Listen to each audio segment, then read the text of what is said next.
Bienvenidos a Club de Prensa en NTN 24. Transmitimos desde Washington, a 3 cuadras de la Casa Blanca. No olviden ustedes que al final del programa pueden encontrarlo completo, pueden encontrar partes en nuestra página de Facebook, también por nuestra cuenta de Twitter, y el audio del podcast lo pueden escuchar en SoundCloud.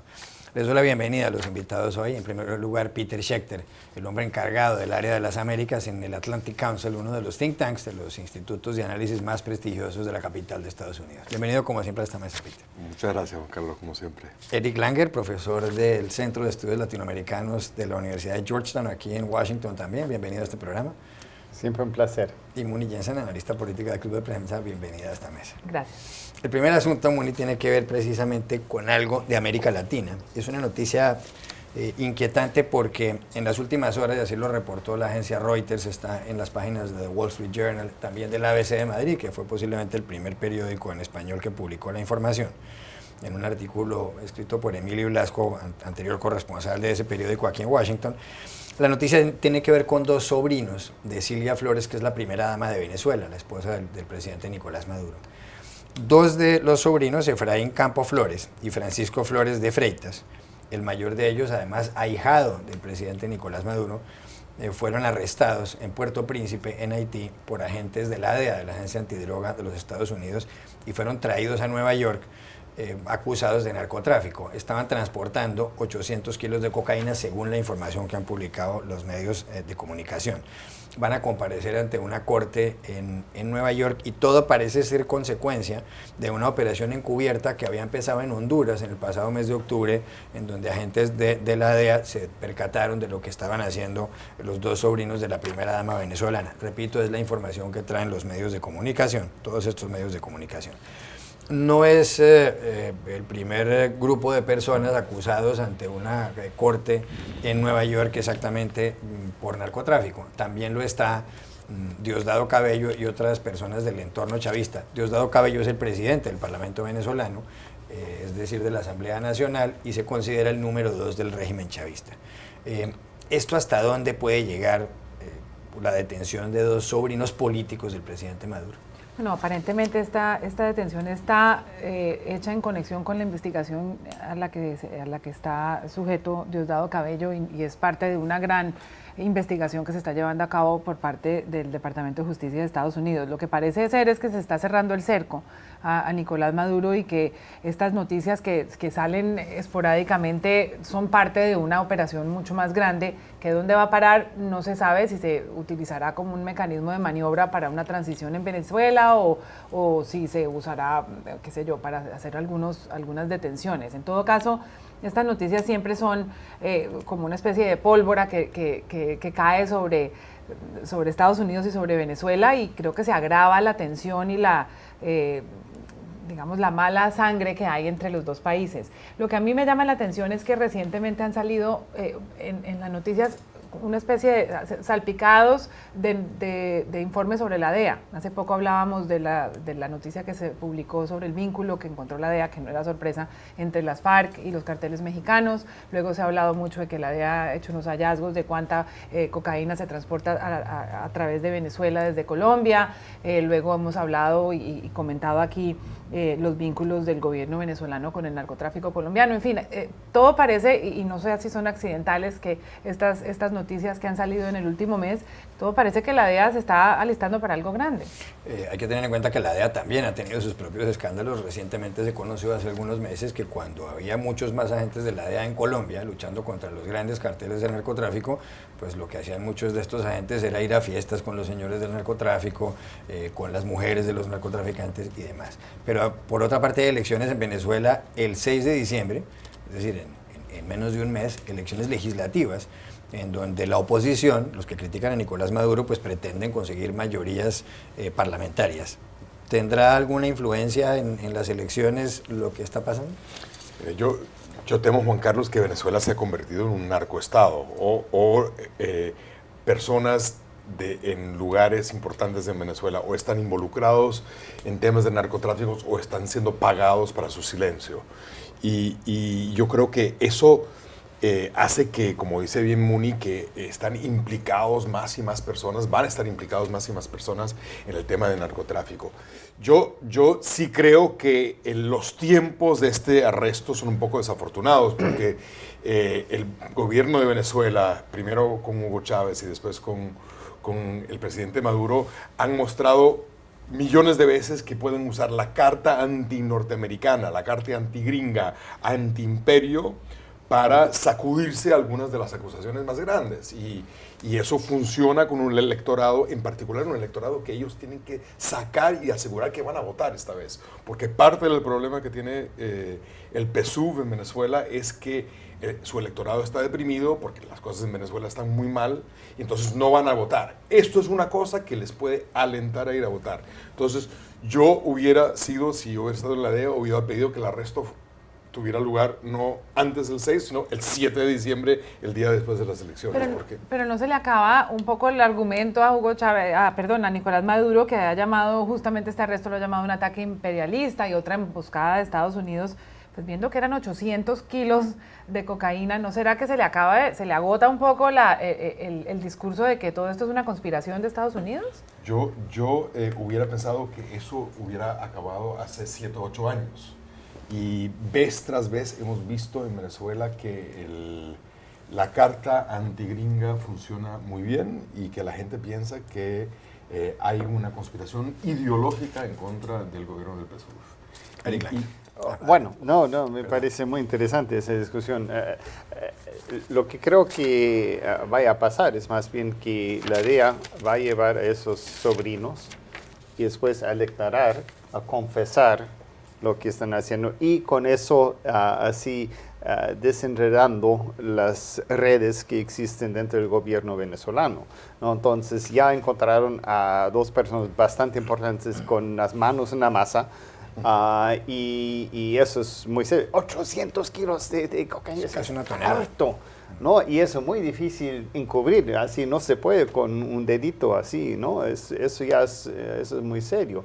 Entonces, con eso, Diosdado Cabello y todos ellos están mucho más bajo la lupa.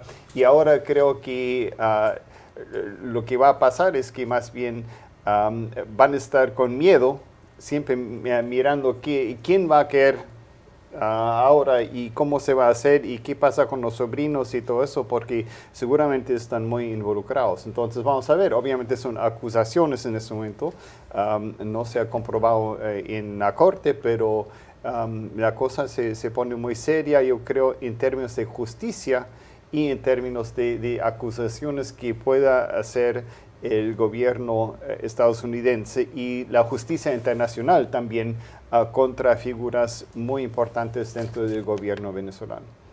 No, yo quiero solo añadir que ojalá eso todo sea así, pero yo lo que temo es que van a usar el hecho de que estos arrestos fueron hechos fuera de Estados Unidos. ¿Qué tal imperialismo? ¿Cómo van a arrestar los gringos en otro país, en Haití, etcétera, etcétera? Esto tiene ingredientes, como dice el profesor, tiene ingredientes donde uno diría, caramba, ¿qué más comprobante uno quiere? Pero tiene otros ingredientes que políticamente son usables por el presidente Maduro y que yo les aseguro que los usará. Quería seguir con usted, Peter, porque el Atlantic Council, el think tank donde usted maneja el área de América Latina, publica hoy un informe sobre Colombia. No lo hemos conocido, por supuesto, porque será más tarde. Colombia es un país que llama mucho la atención por varios asuntos. De hecho, la revista The Economist le publicó un especial hace muy pocos días, hace un par de semanas. Pero en Colombia están pasando bastantes cosas. Por un lado, se cumplen ahora, en este mes de noviembre, 3 años de las negociaciones de paz del gobierno del presidente Juan Manuel Santos con las FARC.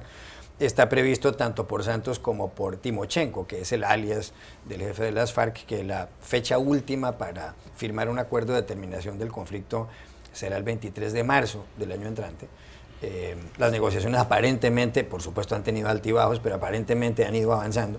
Eso por una parte, y por otro lado la economía colombiana, aunque se está desacelerando en gran parte por la caída de los precios del petróleo, como ha ocurrido en el resto del mundo, pues según las previsiones del Fondo Monetario Internacional o del Banco Mundial o del Banco Interamericano de Desarrollo, va a ser de las que mayor crecimiento van a experimentar dentro de las latinoamericanas. Va a tener un comportamiento mejor que economías como la del Brasil o que economías como la de México. ¿Qué ¿Qué es lo que va a decir, si usted nos puede adelantar, este informe sobre Colombia? ¿Cómo no? Mira, el informe está escrito por nuestro común amigo Miguel Silva, persona a quien admiramos mucho, y el informe echa el siguiente cuento. O sea, lo que ha pasado en Colombia no es nada menos que un milagro. Hace 15 años, 20 años, Colombia estaba al borde del precipicio de un estado fracasado. Y hoy en día, si uno ve a Colombia, como tú acabas bien de decir, uno ve un país que sigue siendo un país que crece, un país que añade gente a las clases medias, un país cuyo Producto Bruto ha crecido 4 veces en los últimos años, donde la educación, que no está ni cerca de ser suficiente, pero que ha mejorado, el acceso a salud ha mejorado. Yo creo que el ingrediente secreto, lo que dice el informe, es que el ingrediente secreto de esa mejoría ha sido el consenso. El consenso entre políticos, élites, personas, grupos de sociedad civil que se han puesto de acuerdo de que primero había que redar la legitimidad del Estado al gobierno, y eso se hacía a través de asegurando temas de seguridad. Pero la segunda parte era toda la parte de fomentar acceso a servicios sociales. Y eso se ha hecho muy bien en Colombia. Y el peligro que nosotros vemos, que no es un peligro que está, pero que estamos un poco preocupados, que estamos encaminados hacia allá, es un peligro que ese consenso se está rompiendo. Primero por el tema de la paz. O sea, ha habido una polarización en Colombia brutal sobre la paz. Pero no es solo la paz, son temas sociales, temas que tienen que ver con la relación entre iglesia y Estado, temas que tienen que ver con aborto, con relaciones con los gays en la sociedad. Y también hay un tema de corrupción que nos preocupa, que también hace que haya una mayor polarización. Entonces advertimos en el informe que ese consenso que fue tan útil para Colombia tiene que volver. Y manejamos un par de teorías como podría volver. Entonces, me invitas aquí otro día y discutimos las recomendaciones. Bonillas. Voy a atreverme a hacer un comentario sin haber leído el estudio, y es con respecto al consenso y las amenazas al que está sometido con respecto al proceso de paz. Yo no sé si lo que pasa es que antes, hace unos años, había un consenso sobre quiénes eran los buenos y quiénes eran los malos. Entonces los paramilitares eran los malos, parte del gobierno eran los representantes de los buenos, la empresa privada que funcionaba con responsabilidad social eran los buenos, la guerrilla eran los malos, los narcotraficantes eran los malos y, qué sé yo, la sociedad civil eran los buenos. No sé si se ha roto ese consenso ahora, y si uno le explica a un niño en Colombia si la guerrilla es mala o buena, pues ya está en un tema y en un punto gris que puede generar bastante división de opines dependiendo de uno. O sea, que hay gente que no ve ya la guerrilla como un sector malo de la no sociedad. Se ve claramente no, si es un grupo que está en este momento aspirando políticamente, que está aspirando a integrarse con la sociedad civil. No sé si esa ruptura del consenso en ese aspecto en particular se debe a que ya los buenos y los malos están un poco borrados. Pero yo creo que hay algo, yo soy historiador y lo que veo es que hay una consistencia dentro de la élite colombiana que existe desde la independencia, que no se ha roto nunca. Y eso es el único país en Centroamérica Latina donde las mismas familias que en los 1820 estaban... los élites en los países son las mismas familias todavía, y hay una consolidación de esa élite que es inusual, que no existe en ningún otro país. Entonces me parece que por los problemas que puedan haber ahora, y más bien los éxitos, en realidad los problemas del éxito, ¿no? Que eso no va a romper más bien la solidaridad que existe dentro de la élite colombiana. Yo quería hacer el comentario que es totalmente entendible por una persona que ha llegado a tener un cariño enorme para Colombia como yo. 100 veces he entrado y salido, 100 y pico veces he entrado y salido en Colombia. Es totalmente entendible la pausa que tiene la gente ante las negociaciones con la guerrilla. Estamos negociando con gente, una banda criminal que ha perpetuado cosas abusivas, criminales, matanzas terribles. Y creo que a diferencia de otras sociedades que han tenido que ver cómo podemos reponer la sociedad ante hechos muy difíciles, Creo que el nivel de veneno y vituperación que ha existido en el debate en Colombia ha sido equivocado y nefasto. Y la gente está inyectando un sentido de que estás dejando nuestro país de lado. O sea, y las acusaciones que yo he visto contra el presidente Santos, uno puede no estar de acuerdo con él, pero me parece que hacen y crean una polarización peligrosa en Colombia. Ya regresamos a Club de Prensa. Volvemos a Club de Prensa en NTN 24 desde Washington. Profesor Langer, esta semana tuvieron lugar unas elecciones importantísimas en Birmania, o Myanmar, que es el nombre oficial de ese país que fue colonia británica hasta mediados del siglo XX, y que además limita con la China y con Laos y con Tailandia, en el Asia. Tiene más de 50 millones de habitantes Birmania, pero en los últimos tiempos ha sido una dictadura, un régimen verdaderamente cerrado. En estas elecciones, que eran parlamentarias, ganó la Liga Nacional para la Democracia. Solamente se ha conocido el escrutinio de alrededor de la mitad de los votos, pero el 90% de ellos fueron a parar a la Liga Nacional de la Democracia, que es el partido de Aung San Suu Kyi. Suu Kyi es una mujer de 70 años muy conocida porque ha pasado 15 de ellos en arresto domiciliario o en prisiones.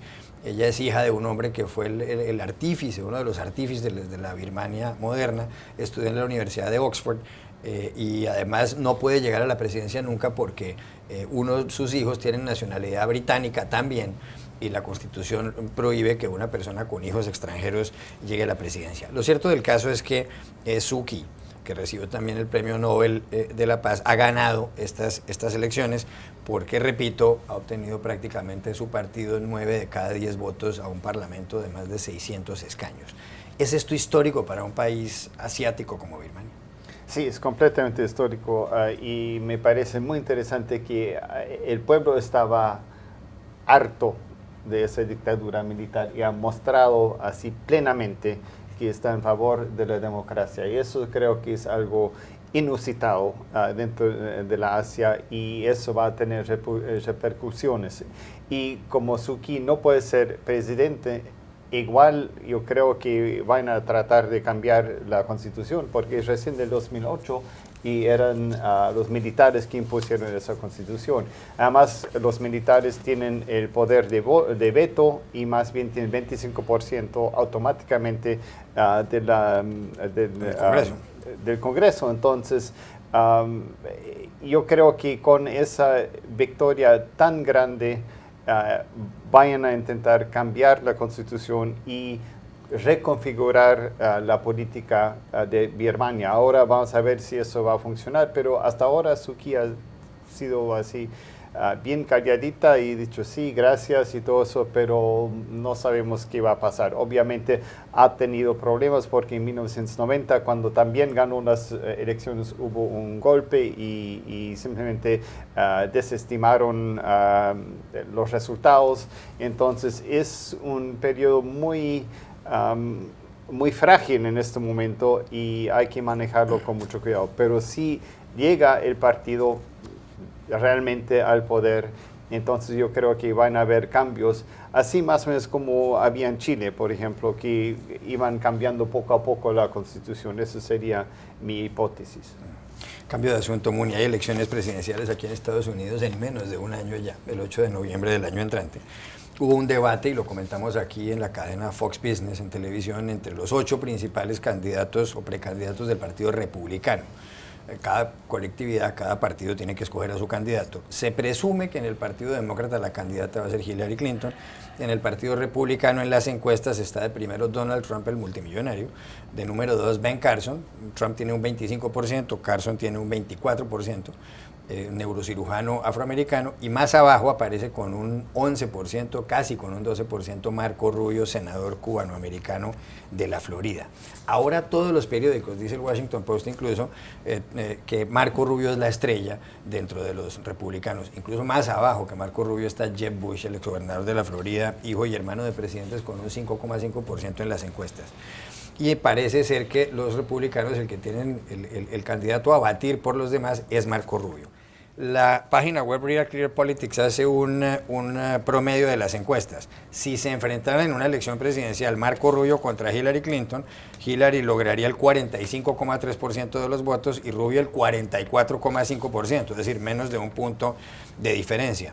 Si fueran Hillary Clinton contra Jeb Bush, ella lograría el 44,6% y él el 43,6%, es decir, a un punto. Y luego hay mayores diferencias, por ejemplo, con Donald Trump, Hillary Clinton conseguiría el 47,7% de los votos y Donald Trump el 43,3% de los votos. La pregunta es, ¿a Hillary Clinton el que le quita el sueño es ahora Marco Rubio? Tal vez hoy, pero las elecciones no son mañana.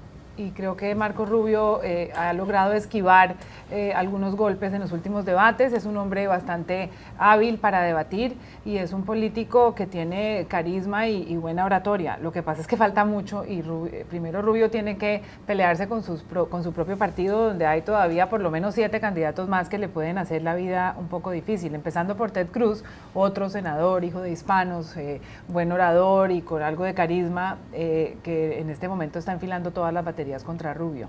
El otro problema es que los conservadores está bastante comprobado últimamente que no son muy amigos de los jóvenes a la hora de elegir sus candidatos y Marco Rubio, aparte de tener 44 años, parece de 24 y creo que sus cuestionamientos sobre el manejo de las finanzas dan la sensación de que es un muchacho irresponsable que todavía le falta decantarse políticamente. Creo que es pronto para saber. La campaña tampoco ha empezado de Hillary contra los republicanos completamente porque no tiene contra quién pelear todavía, está dejando que se peleen entre ellos y me parece que los próximos meses van a ser decisivos.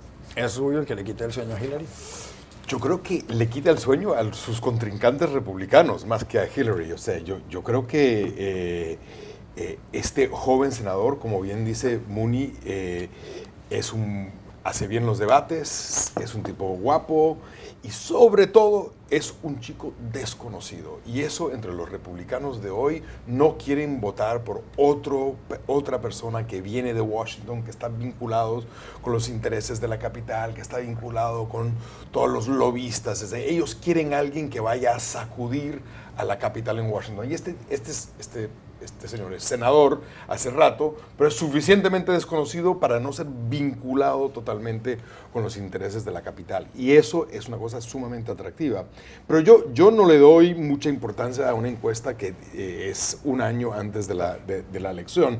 Yo sí creo que Hillary le gana en términos de experiencia, o sea, una persona que ha sido senador versus una persona que ha tenido múltiples cargos, que se ha comprobado contra personalidades mundiales, etcétera, etcétera. Y le gana en los temas principales que hoy en día preocupan a los Estados Unidos, son temas de clase media y de inequidad en este país. Y no hay duda que Hillary tiene ese argumento totalmente ganado contra un republicano que cree que hay que bajar los impuestos, que hay que quitar los presupuestos, etcétera, etcétera. Y por último, Hillary gana con minorías. Este país ya no es un país de mayoría de hombres blancos, o sea, es un país que es de multicolor y multiétnico, y Hillary gana en términos de minorías, no solo con la comunidad afroamericana, muy importante, que Bill Clinton, su marido, hace muchos años conquistó y ella seguirá conquistando, sino también con el tema hispanos y inmigración. Va a ser un tema clave en esta campaña, que los republicanos se han hundido con este tema, y yo creo que Hillary le gana en este tema también. Yo aquí no creo que quite mucho sueño a Hillary. Eric Lang. Me parece que en este momento Rubio está subiendo, justamente se ha puesto más la línea dura, pero creo que ha hecho un enorme error en retroceder con el asunto de la cosa de la inmigración, que él había puesto un plan de inmigración para los republicanos y obviamente supuestamente le quita el sueño porque él puede atraer a los latinos, pero si está en contra de ese tema que es el más importante dentro de los latinos o hispanos aquí en Estados Unidos, aún como cubano-americano, no creo que pueda ganar en las elecciones generales. Ya regresamos al Club de Prensa. Volvemos al Club de Prensa en NTN 24. El presidente de Irán, aperturista, Hassan Rouhani, sale de gira. Va a Italia, se verá con el primer ministro Matteo Renzi, se verá también al Papa Francisco y luego la semana entrante a principios llegará a París. El martes le iba a ofrecer una cena a François Hollande, el presidente de Francia, una cena con vino tinto, muy buen vino y con unas carnes, pero los iraníes naturalmente dijeron que no pueden aceptar una cena con vino, no beben vino por una parte, y por otra parte que la carne tiene que ser halal, así que los animales sean sacrificados, desangrados mientras miran a la Meca, y además se lleva a cabo un rezo durante el sacrificio. Los franceses dijeron que no, que si la cosa no es con vino, no, y que entonces más bien les ofrecen un desayuno, pero la diplomacia iraní contestó que eso les parece barato con esa palabra. Entonces a estas alturas va a haber reunión sin desayuno y sin cena. ¿Es esto una descortesía francesa o no? Mira, yo no sé si es mi sesgo de buen vivir, pero yo creo mucho en el dejar la gente y sus culturas manifestarse. O sea, si los iraníes quieren ir a Francia, en Francia la agricultura, el vino tienen una enorme parte de la cultura. Ellos no beberán vino, pero que dejen los franceses beber vino. ¿Por qué van a decir que los franceses no pueden tomar un vaso de vino? Yo creo que si los franceses van a Irán, dejarán a los iraníes decidir. Pero los iraníes tienen que acatar a la cultura francesa. 15 segundos. Sí, una teocracia iraní, lo que demuestra muy bien qué clase de régimen realmente es.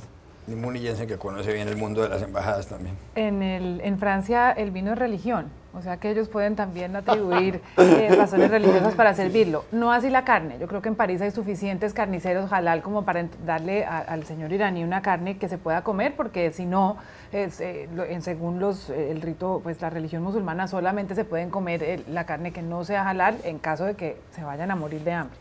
Gracias a los tres, a ustedes los espero mañana en Club de Prensa.